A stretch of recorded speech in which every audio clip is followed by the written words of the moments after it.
welcome back. This is Stocks to Watch as we get updates on Hoth Therapeutics, advancing next generation therapies across dermatology, oncology, and neurology. Trading on the NASDAQ under HOTH. We are privileged to be joined yet again by Robb Knie, the CEO. First and foremost, welcome back. Hey, Kyle, thanks for having me. Greatly appreciate your time.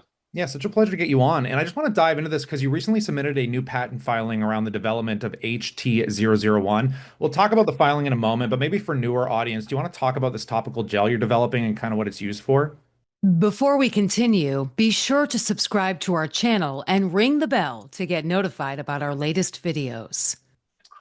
Yeah, great question. So HT-001 is first in its class, and this is a drug that's being used for chemotherapy rash and EGFR inhibitors. So as you probably know, 90% of patients that go through chemotherapy develop what's called chemo rash. These rashes, these cutaneous lesions can cause tons of side effects, and over 40% of participants who go through these EGFR inhibitors for their cancer treatment have to actually stop treatment because the rashes are so bad.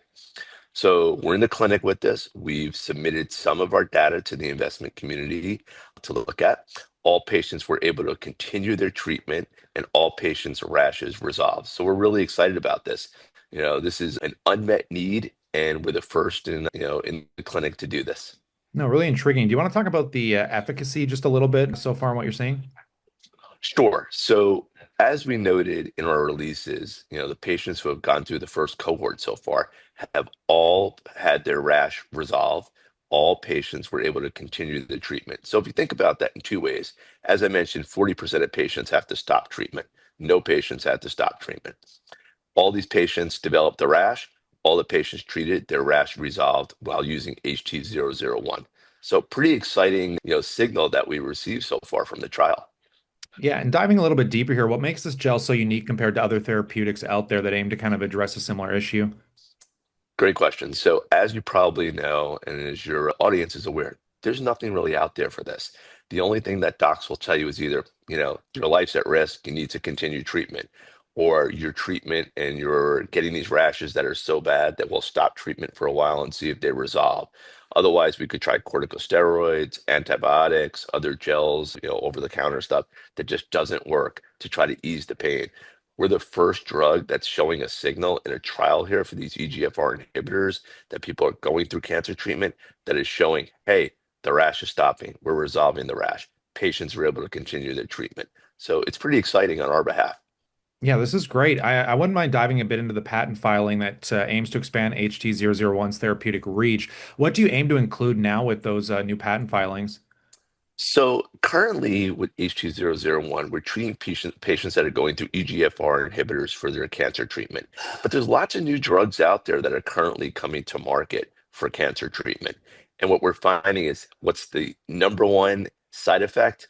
Rash, cutaneous lesions all over the body, the face, the neck, the back, even nails falling off.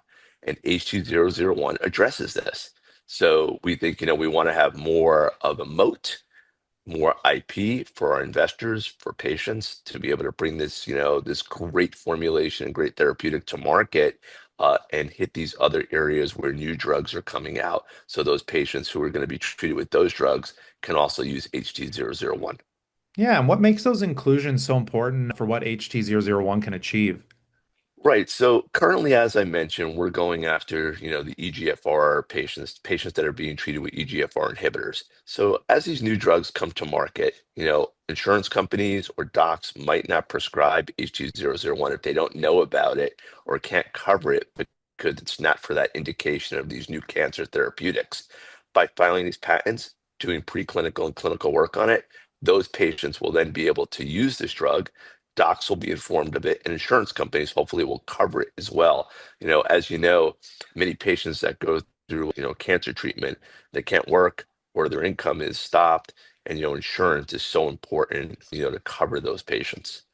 Yeah, I wouldn't mind talking a little bit about the milestone expectations. I think you gave us a little insight on kind of the expansion here, but I mean, what's the expected timeline on kind of building this out and what are the kind of next steps? Sure. So, as we mentioned, we're expanding our HT-001 trial, not only here in the US, but to Europe as well. So, we'll start in 2026. There'll be clinics open in Hungary, Poland, and Spain. So, have submitted for European approval to start our trial there. And as I mentioned, we have our trial going on here in the US, MD Anderson, UC Irvine, and other great institutions that are currently treating patients in the clinical trial with HT-001. So we hope to have, early next year, if not sooner, results from the first cohort of the drug, the first amount of patients, and we'll announce that when that's complete. But as I mentioned, the signal that we're getting so far from the data is very good. No, awesome. And I wouldn't mind maybe just looking beyond that a little bit. I mean, you guys have other stuff going on within your pipeline. Maybe give us an idea of what's going on there. We do, and I appreciate the question. So HT-KIT is our oncology drug, and this is a time frame RNA shifting therapeutic that has shown great preclinical results. And we're one step away now from applying to the FDA to begin a trial. So we just have to finish our primate study. Once we finish that primate study, then we can apply for the FDA to begin the phase 1 trial for that drug.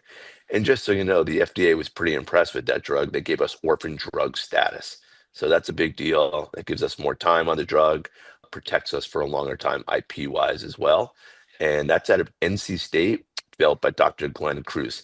And all the preclinical data has shown that it has shrunk tumors and stopped tumor growth within 24 hours of being used. So pretty exciting drug. So just to finalize up here, I wouldn't mind in a few short statements, especially for newer audiences and investors out there. What makes this a compelling investment opportunity? Yeah, I think there's lots of opportunities in the market today. And biotech is an interesting animal, as we always say, right? We have many shots on goal. We only need one to really work. So feeling that we do have a great pipeline and we've shown great efficacy in the HT-001 clinical trial, great efficacy with HT-KIT, and we also have a weight loss drug that we license from the VA that we look forward to working with the US government with to bring that to veterans and others. So I think we have lots of shots on goals and lots of opportunities here for success. And we're really excited about 2026. On that, we'll pass it off to the viewers as always. We'd love to know what you think in that comment section, and we'll leave all the links if you want to further explore in the description. And consider subscribing as news catalysts come down the wire like this. Of course, we'll bring it to you here. But on that, we look forward to catching you in the next one.